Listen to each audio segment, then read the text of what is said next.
Assalamualaikum warahmatullahi wabarakatuh. Waalaikumsalam warahmatullahi Waalaikumsalam. wabarakatuh. Iya, baik, sahabat Ashifa. Pada kesempatan kali ini istimewa sekali karena saya berkesempatan untuk ngobrol dan nanti kita akan berbincang bersama dengan pimpinan Pondok Pesantren Ashifa Subang, Kiai Haji Abdullah Muaz. Assalamualaikum Ustaz. Waalaikumsalam warahmatullahi wabarakatuh. Alhamdulillah sehat. Alhamdulillah. Alhamdulillah.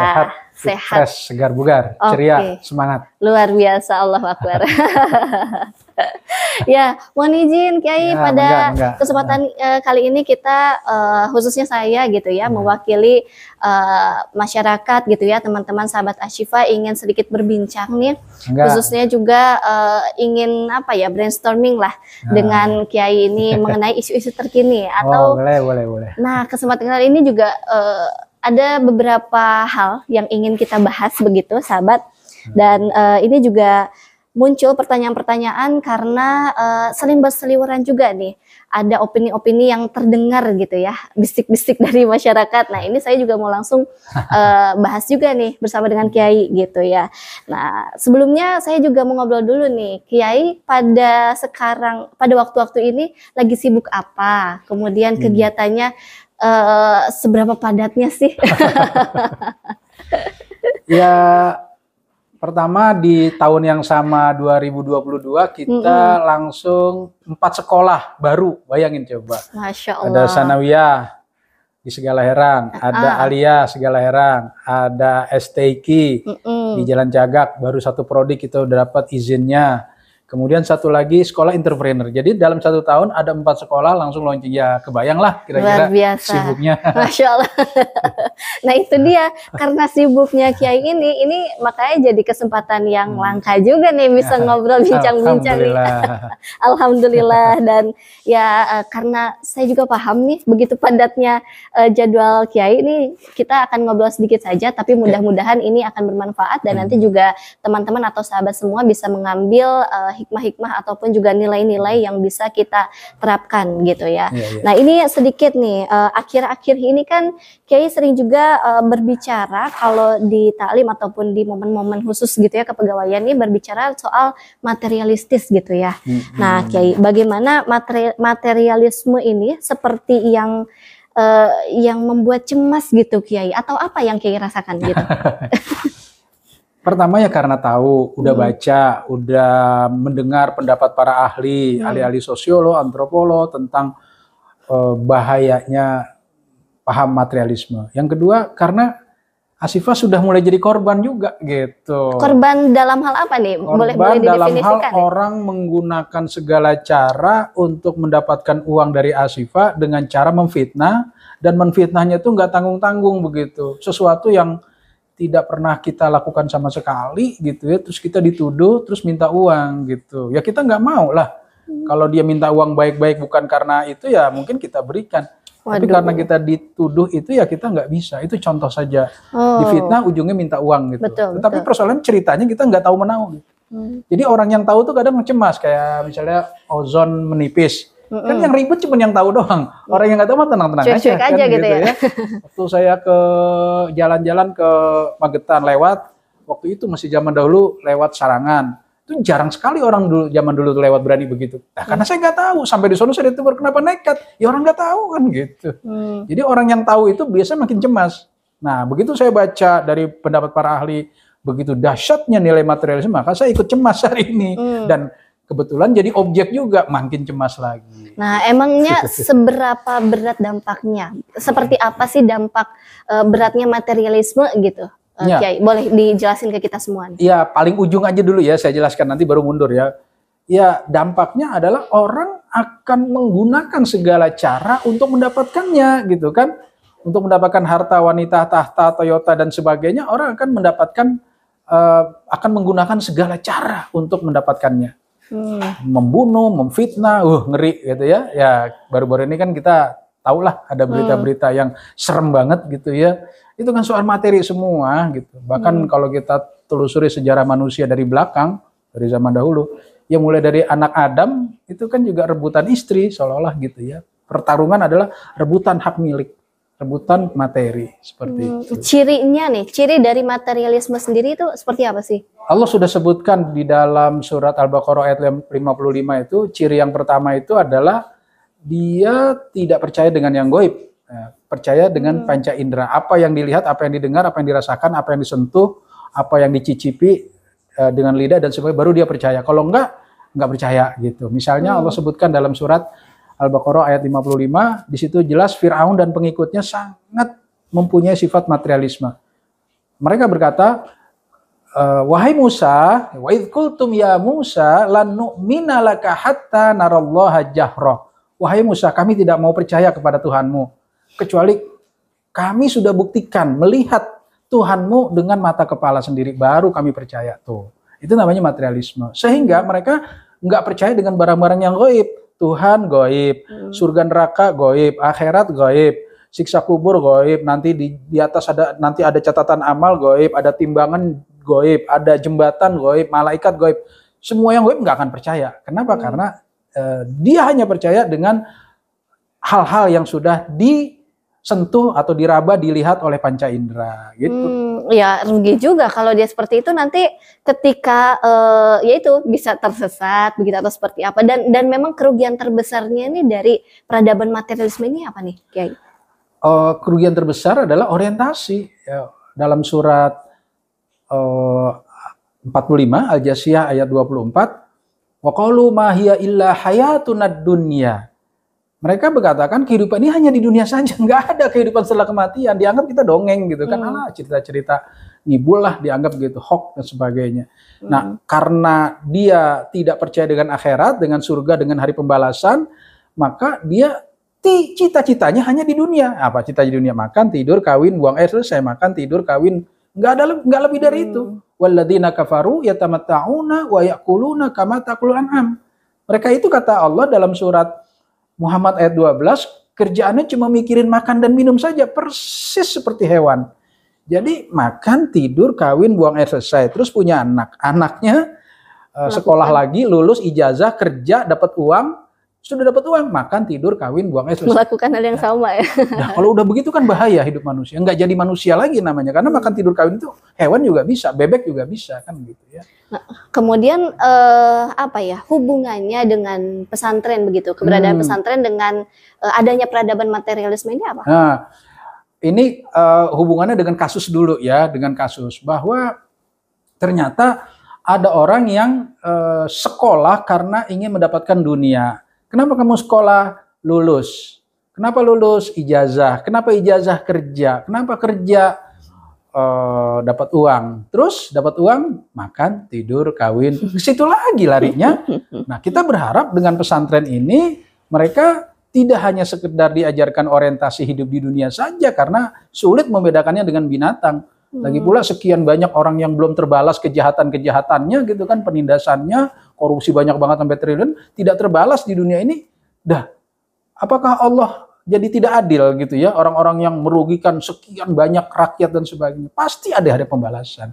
Nah, di pesantren itulah kita berharap para santri diajarkan bahwa hidup ini bukan hanya sekedar di dunia saja, karena pelajaran-pelajaran agama yang masih bertahan ya di pesantren. Di luar itu hanya berapa menit terus terkikis habis dengan hiburan tontonan yang hampir semuanya mengajarkan materialisme gitu. Walaupun ada yang tidak langsung. Nah, cabang-cabangnya itu bisa menjadi ateis gitu ya, bisa menjadi paganis, ya. Semua disimbolisasi dengan materi. Dan akhirnya orang itu bisa menjadi sekuler. Nah, yang paling banyak hari ini yang sekuler gitu. Jadi Allah nggak boleh campur tangan dalam masalah dunia.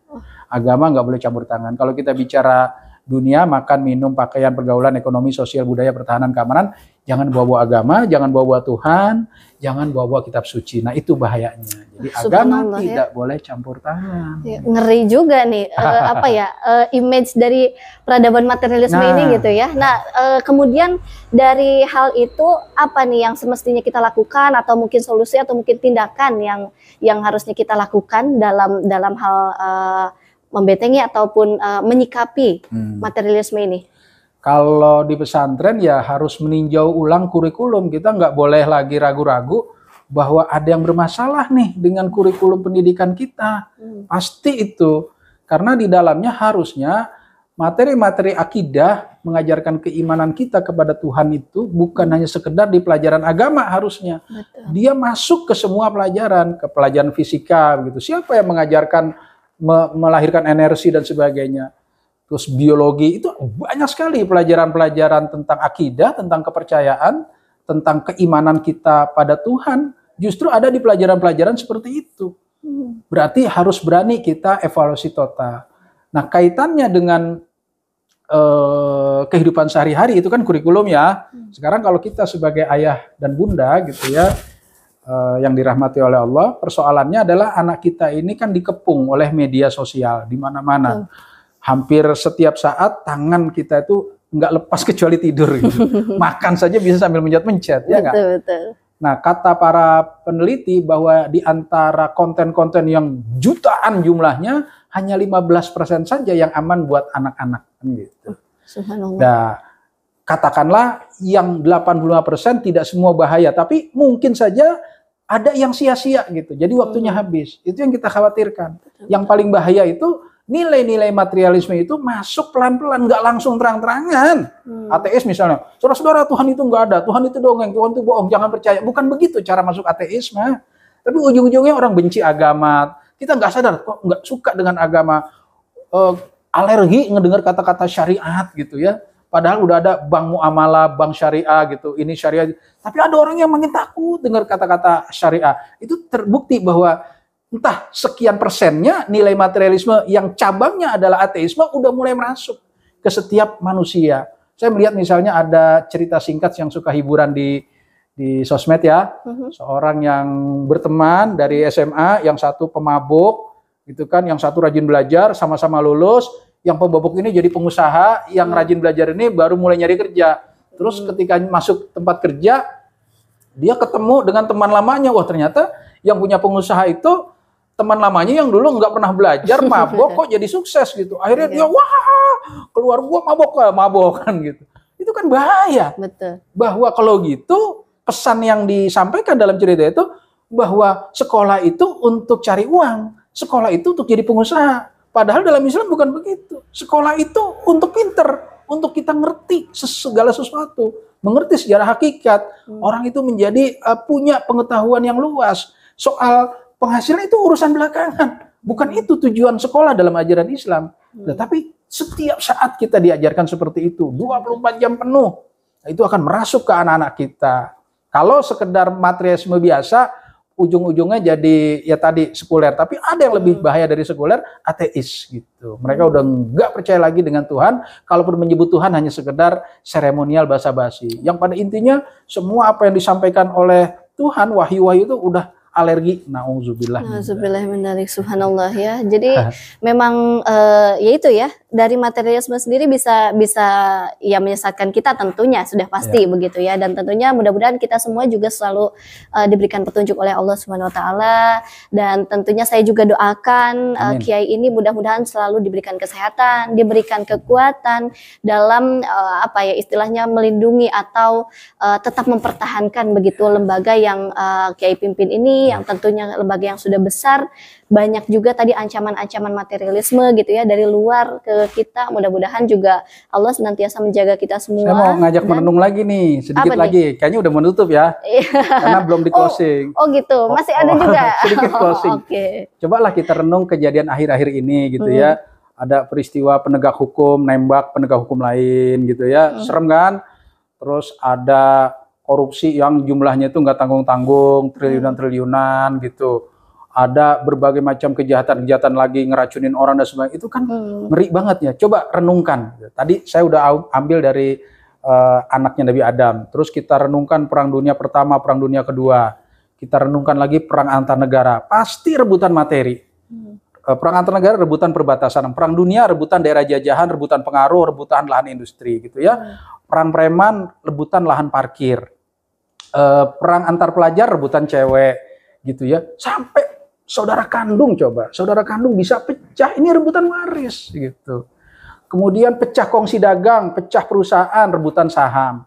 Jadi kalau saya simpulkan, dengan peristiwa terakhir yang bikin heboh, mungkin habis waktunya kan, dengarkan berita-berita penembakan itu kan, itu terus kan yang kita baca. Kalau kita hubungkan dari Nabi Adam sampai hari ini, satu kesimpulannya bahwa konflik manusia disebabkan oleh rebutan materi. Nah, ini punya saya, ini hak saya, ini milik saya, itulah yang menjadi sumber konflik sebagian besar pertempuran manusia yang hingga hari ini tidak habis-habisnya. Itulah yang menjadi kekhawatiran saya. Tidak peduli dimanapun, sampai lembaga pendidikan pun berani difitnahnya gitu ya. Termasuk lembaga-lembaga pesantren di framing sedemikian rupa bagaimana orang kapok, takut, ngeri masukin anaknya ke pesantren. Itu mulai sedang terjadi hari ini. Betul, karena mereka juga menggunakan segala cara. Nah itu juga memang dirasakan sekali ya, apalagi lembaga ini sudah cukup besar juga begitu ya. Banyak juga serangan-serangan yang masuk ya. Mudah-mudahan kita semua ya kembali, pokoknya mudah-mudahan kita semua selalu dilindungi dan kita sama-sama saling menguatkan begitu ya, Kiai bersama dengan para pegawai dan semua unsur di lembaga ini, supaya sama-sama menjaga keutuhan dan kekuatan lembaga ini untuk tetap terlindungi dan tercover gitu dari ancaman-ancaman tersebut. Amin. Mudah-mudahan Allah juga senantiasa menuntun kita agar ihdinas shiratal mustaqim, tunjukilah kami dengan jalan yang lurus. Pas azan. Pas azannya, alhamdulillah. Ya, banyak nilai-nilai yang tadi kita bisa ambil dari perbincangan singkat ini. Mudah-mudahan nanti di lain waktu kita bisa ketemu lagi dengan perbincangan yang lebih menarik tentunya. Terima kasih Kiai atas waktunya. Jazakallah khairan katsir. Dan untuk teman-teman semuanya, sampai bertemu lagi di pertemuan online berikutnya. Assalamualaikum warahmatullahi wabarakatuh. Waalaikumsalam warahmatullahi wabarakatuh.